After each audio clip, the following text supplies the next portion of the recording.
बिस्मिल्लाहिर्रहमानिर्रहीम। अस्सलाम वालेकुम। मैं हूं वकील शहजाद और आप देख रहे हैं FSP के टेंट्स। कुलिश उस्मान किस्त नंबर 114 में क्या होने वाला है, ट्रेलर 2 तज़िये के साथ आपकी खिदमत में हाजिर हैं। इसलिए आज के हमारे मौज़ूआत कुछ इस तरह रहेंगे। ओरहान को कैसे एक तलवार लगी है जो जहरीली है, और इसमें इस महान खातून का क्या मनसूबा है। क्या इस महान खातून वाकई एना गोल को हासिल कर चुकी है। उस्मान बे एना गोल के सामने क्यों गए हैं। क्या उस्मान बे ने एना गोल को फतह कर लिया है।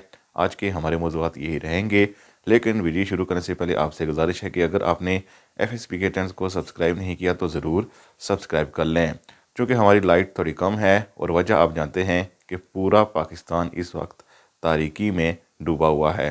क्या आपकी तरफ इस वक्त लाइट है, हमें कमेंट सेक्शन में ज़रूर बताइएगा।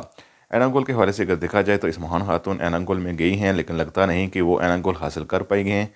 इसी तरह उस्मान बे भी एना गोल में गए हैं, लेकिन वो भी अभी हमारे ख्याल में एना गोल को हासिल नहीं कर पाएंगे। दूसरी तरफ हमारे ख्याल में इस महान खातून ने अलाउद्दीन की तलवार पर जहर आलूद चीज़ लगाई है, और जब अलाउद्दीन और ओरहान तलवारों की मशक कर रहे थे तो उस वक्त ओरहान को जख्म लगा था, और हमारे ख्याल में इसी जख्म की वजह से ओरहान बेहोश हुए हैं।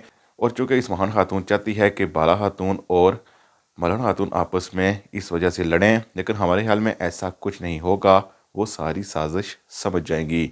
इसके साथ साथ हमारे ख्याल में कुमराल अब्दाल इस जहर का इलाज जल्द ही ढूंढ लेंगे, और ओरहान की अभी वफात तो कभी नहीं दिखाई जा सकती, क्योंकि तारीख के मुताबिक वही उस्मान बे के जानशीन थे और उन्होंने ही बुरसा को फतह किया था, और उस्मान बे के वफात के बाद उन्होंने ही उस्मान बे की नशिस्त को संभाला था।